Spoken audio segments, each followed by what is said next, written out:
Hey everybody, what's happening? Son of a Silver Stacker here. In today's numismatic news and information for the 9th day of September 2022, I'd like to welcome you over to a good morning to you with Tiny Numismatics number 228, and that's this morning at 9:30 a.m. Eastern Time, 6:30 a.m.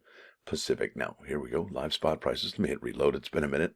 Looks like gold is up $19 even Steven, 1738.60. Silver looks like it broke through that $19 barrier, up 38 cents to 1917. Platinum up $14.90 to 910.80, and palladium down $3.50 to 2185.50. Now, let's head over here to numismatic news. It says here, this is by Mike Thorne, September 6, 2022, collecting coins with details grades. Now, what details grades is, if you're unfamiliar with it, it's a cleaned coin, okay? This is a really great article. It's a little long, but I think it really hits home. All right, here's it's actually the first paragraph is a zinger. I love it. Do you own any coins certified by either PCGS or NGC or both? Well, there are collectors who only collect raw coins, coins that are not in slabs. If you're in this category, then you probably won't find this column very relevant or interesting, so bye-bye, I guess. Can you believe it? He just starts out like that? Just the full-on takeaway right off the bat. Now, however, it says, if you're a collector who buys coins certified by either of the major services, then you may already own some with details grades. That's right, ones that have been cleaned. This is particularly the case if you've ever submitted coins for certification and grading. Yikes. So, if you have submitted coins and they have come back with details grades, it is not a good feeling, because you know at that point the coin is not going to be worth its full potential in that grade. Okay, and let's keep going here. Back in the early days of coin certification, coins with problems submitted to either of the two major services would be returned to the owner in the dreaded body bags. In other words, they wouldn't be certified or encapsulated, and the owner was just out the amount paid for shipping and certification. Okay, now, beginning in 2007, though, PCGS started encapsulating certain problem coins without assigning them a numerical grade, right? Like up to, 1 through 70. And NGC began this practice a couple of years later. The reason for a details grade from PCGS are, let's see, filed rims, questionable color, cleaning, harsh cleaning or polishing, planchet flaw, altered surfaces, application of substances such as wax, putty, or lacquer, scratch or scratches, environmental damage. Examples include corrosion, excessive toning, and I don't know what that word is, verdigris, I don't even know. And damage defined as any metal movement. Oh my goodness. Now, as you would expect, NGC has a similar list of causes for their details grades. I gotta find out, right? Now, this is a bright bluish-green incrustation or patina formed on copper or brass by atmospheric oxidation consisting of basic copper carbonate. Look at that. That is beautiful. And some roofs get like that, and that's actually protection. That's pretty cool that we just learned something. That's cool. Now, let's keep on keeping on. My interest in the topic of details coins was piqued by a recent thread in Coin Talk. The original poster, OP, wrote, I would really like to hear from anyone who makes coins that have been slab details as a part of your collection. Are you happy with the coins? Is it just a price thing? Do you have any buyer's remorse when a straight graded coin of the same date and grade becomes available? Now, that's interesting, but would it become available at the same price, right? I mean, you may or may not get buyer's remorse when a straight graded coin of the same date and grade becomes available, but will it be the same price? Now, it says here, OP, original poster, then recounted his story about purchasing a high-grade seated Liberty 50 cent and discovering that it had tiny pinpricks. He returned the coin for a refund, and the dealer called him for an explanation for why he had sent it back. He spent about 10 minutes telling me I was an idiot and I didn't know the first thing about coins. He finally demanded I take the coin back, or he would never deal with me again. Surely this call ensured that. I know, right? It's funny how they think that threat's going to be the one when it's really the attitude and not the threat.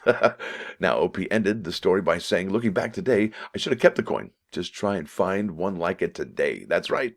Now, also, today's market for details coins seems to be very strong. Isn't that the truth? And I'll show you here what's going on eBay for the Morgans in detail grades. It's remarkable.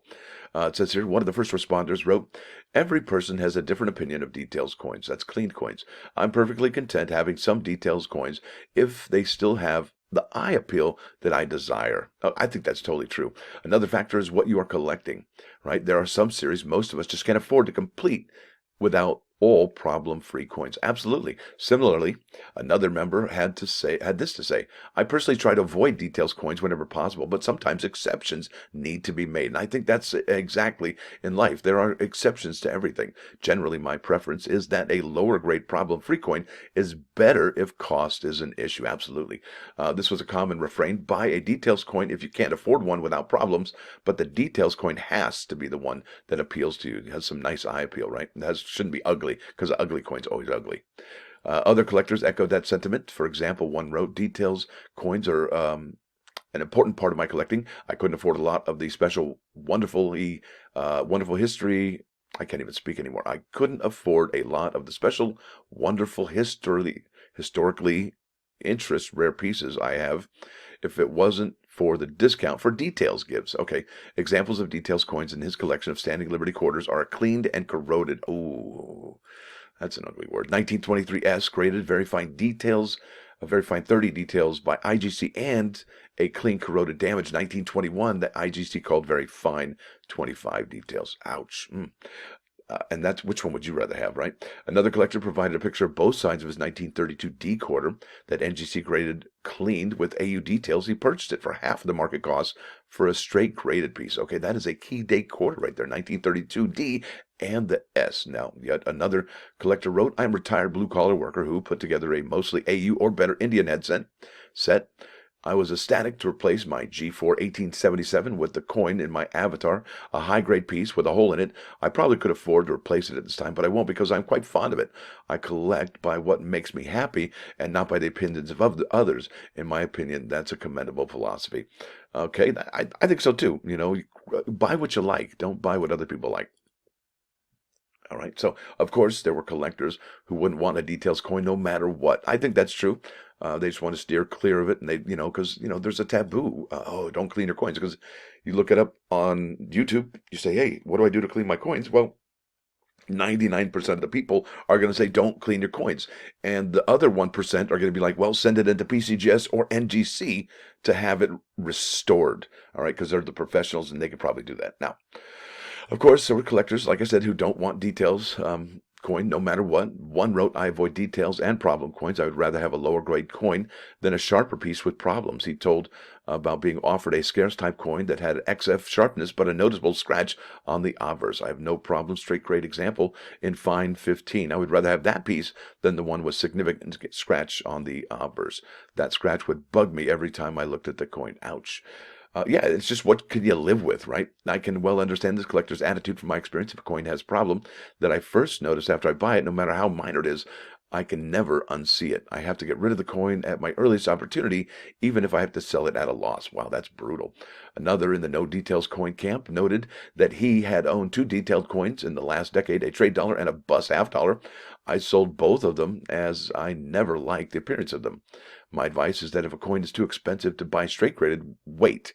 A hasty purchase of a filler details coin is often regretted. Isn't that interesting? And I think that's a good perspective to have. Another collector I agree with wrote, I bought a few details coins over the years. They had minor problems I could live with. I have one rule I won't break, no matter how rare or how much I need a coin. I won't buy an ugly coin. An ugly coin will always be ugly. That's right. The price, I can't help that. That's so true. It really is. Now, it says here, then there are details coins that don't appear to have any problems, as one collector put it. Sometimes you can get a great value in a details holder, and sometimes I find coins in details holders that seem not to have any reason for details at all. And I think really that's the score of all of this whole article here. There's no one-size-fits-all for details coins. You have to examine the coin and decide what it's worth to you. It appears that collectors are almost never neutral about details coins. There are those who hate them with a passion and others who don't mind having them in their collections. As the saying goes, buy the coin, not the holder. In other words, if a coin looks like it would find a welcome place in your collection, purchase it, even if it is a details coin. That is an awesome article, Mr. Thorne. Appreciate that. And let's go here to eBay. I want to show you here. This is Morgan Dollars Details, MS Details. All right, that's what we want graded. Now, this one doesn't look like it's graded, but it does say 1886 Morgan Silver Dollar MS. Excellent details. I would, look, if the coin says details or nice details, Anywhere if it says details in there, I think anybody sells coins knows if they put detail in there, it's got to be clean. Look at this. Okay, here we go. An 1890S Morgan silver dollar. It's uncirculated. It's graded by IGC, and an MS60 details cleaned for $74.95. Somebody bought it. This is probably a $90, $9,500 coin if it was an MS60 in a PCGS or NGC holder, but it's a discount of about $15 because it's been cleaned. And, I don't know if the IGC holder has to do anything about that, but check it out. There's some really great coins in here, okay? And wow, okay? And they are cleaned, details. And I would think that some folks would buy some of these details coins. Look at the 1895 S Morgan dollar annex, very fine 35 details for seven. I mean, imagine, imagine people would probably try and put the patina back onto these particular coins and come up with all kinds of wild things to do, like put it in the boot for 2 weeks and put it on their roof or bury it in the snow or whatever, to put that patina on it to unclean the cleaned coin. Isn't that interesting? Now, regrettably, let's talk about Queen Elizabeth here. Now, we tried to get into the Royal Mint yesterday, and there was about 12,000 people in line ahead of us, so we really couldn't get in during the video I did yesterday. So I'd like to follow it up today. All right, this is the Royal Mint, the original maker. And there's two sets I want to focus on here, but one in particular, all right? The first one is the 30-pound version. It's the 2022 United Kingdom, all right, brilliant uncirculated definitive coin set, all right? It's got the 8 coins there. But the one that I think is to own here, all right, is the 2022 United Kingdom Brilliant Uncirculated Annual Coin Set, and that's one with the commemoratives in it. Now, what do you mean commemoratives, right? That's what he's saying. Well, there's the 8 coins there that you find that's a definitive collection. However, there are 2 coins in this particular set, the Commonwealth or commemoratives. All right, there's a Platinum Jubilee of Her Majesty the Queen, and another Platinum Jubilee, Her Majesty the Queen. Obviously, you can see one is round, one has got the 1, 2, 3, 4, 5, 6, 7 sides to it. Looks like. So yeah, and those are only found in the Brilliant Uncirculated Annual Coin Set, $60. Now, what are these priced at on eBay? Yeah, I'm glad you asked. Check this out. What? And that was sold just yesterday. I wonder if there's any new items on there. Yeah, $327.38. This one had the 13 coins, $91.91 bid. Best offer accepted. Look at this one, 68. That's 13 coins, 134. So it looks like the 13 coin set, right, is probably wow, with the commemoratives of the Queen on it. Yeah, that's probably the one to own, I would think. Yeah, that's probably a key date set. That's the last set to feature Her Majesty the Queen. Now, over here to the plus ones today, a termite walks into the bar and asks, "Is the bartender here?" It might be. I don't know. Now, look at this. This is important. This is huge. Now, don't let a bad day, right? Don't let a bad day make you feel like you're having a bad life. Because everything has a beginning and everything has an end, right? There's a sunrise and a sunset. Everything does. It's just that way. All right, now, off to 95.9 KOIN, Coin News Radio. This is America, a horse with no name. This is a great song. Hope you enjoy it. So there it is, folks. I want to thank y'all for watching. Thanks for dropping by. Don't forget to hit that like button. And if you do like what you hear and see, please subscribe to the channel. It's free. Son of a silver stacker. Hey, it changed. I want to welcome to Good Morning to You with Tiny Numismatics, number 228, 9:30 a.m. this morning, 6:30 a.m. Pacific. Son of a silver stack.